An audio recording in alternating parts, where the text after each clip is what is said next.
अरेर थाना अंतर्गत दो कुख्यात अपराधियों की गिरफ्तारी हुई है। इनके पास से 2 देसी पिस्टल, 3 जिंदा कारतूस, करीब 1 किलो से ऊपर गांजा, 3 मोबाइल और 1 मोटरसाइकिल मिली है। देखिए, आज से करीब 1 महीने पहले अरेर थाना अंतर्गत एक राहुल नाम के आदमी की हत्या हुई थी। उसको गोली मारी गई थी और सुबह सुबह बॉडी नहर के किनारे मिली थी। तो उसकी इन्वेस्टिगेशन के लिए एसडीपीओ मधुबनी, एसडीपीओ बेनीपट्टी के नेतृत्व में, अमित कुमार के नेतृत्व में एक विशेष टीम गठित की गई थी, जिसमें टेक्निकल सेल, एसएचओ अरेर, सीआई बेनीपट्टी, एसएचओ बेनीपट्टी काफ़ी अधिकारी थे।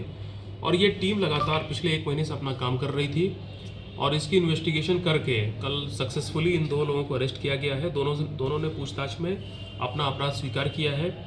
एक का नाम है श्रवण कुमार यादव, ये झोजी अरेर का रहने वाला है। एक का नाम है आदित्य कुमार झा, ये सकरी का रहने वाला है। देखिए, इसमें पता ये चला है कि ये दोनों आदमी जो अरेस्ट हुए हैं, ये दोनों पहले राहुल के ही गैंग के मेंबर थे। ये राहुल जो मर गया था वहाँ गोली से, प्लस ये दोनों लोग, इन लोगों ने 2021 से लेके 2026 के बीच में करीब 12 आपराधिक घटनाएं की हैं मैक्सिमम, जिसमें 2025 और 26 में की हैं। ये लोग बाइट को लूटना और छीनने का मेनता काम करते थे। शाम के समय कोई भी व्यक्ति को कट्टा दिखा करके बाइक छीन लेना, पैसा छीन लेना, ये इनका मुख्य काम था। और इससे इन लोगों ने काफ़ी पैसा अर्जित किया। लेकिन उस पैसे की जो बंदर बांट है, उसमें इनका कुछ विवाद हो गया अपने गैंग के लीडर राहुल से। और इन दोनों लड़कों ने राहुल का ही हथियार इस्तेमाल करके, जब वो रात को सो रहा था, उसको सुबह सुबह गोली मार दी और नहर के बगल में जाके लाश फेंक दी। क्योंकि जैसा कि इनका कहना है कि यदि ये नहीं मारते तो वो उसको मार देता।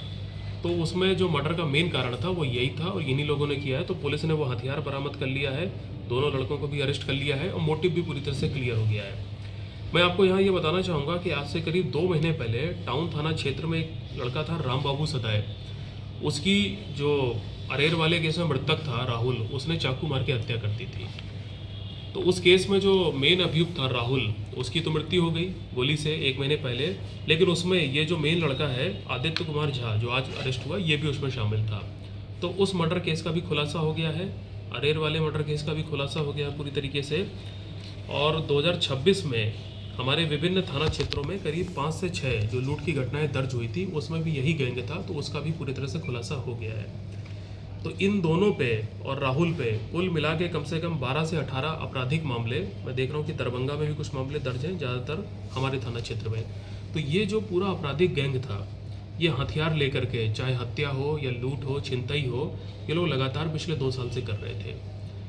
तो इनकी गिरफ्तारी से और जो एक व्यक्ति मारा गया है, इस पूरे गैंग का खात्मा हो गया है। और इससे पूरे अपराध की जो घटनाएं हुई थी इस क्षेत्र में, उस पर अंकुश लगाने में पुलिस को परमानेंट तौर पे एक मदद मिल गई है।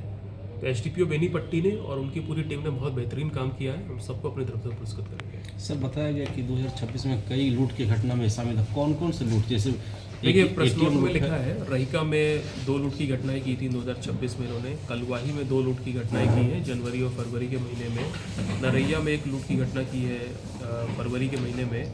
खजौली में एक घटना की है लूट की, आज से करीब 2 महीना पहले। राजनगर में 1 लूट की घटना आज से करीब 1.5 महीने पहले इन लोगों ने की थी। अरेर में भी 1 लूट की घटना की है और टाउन में भी की है।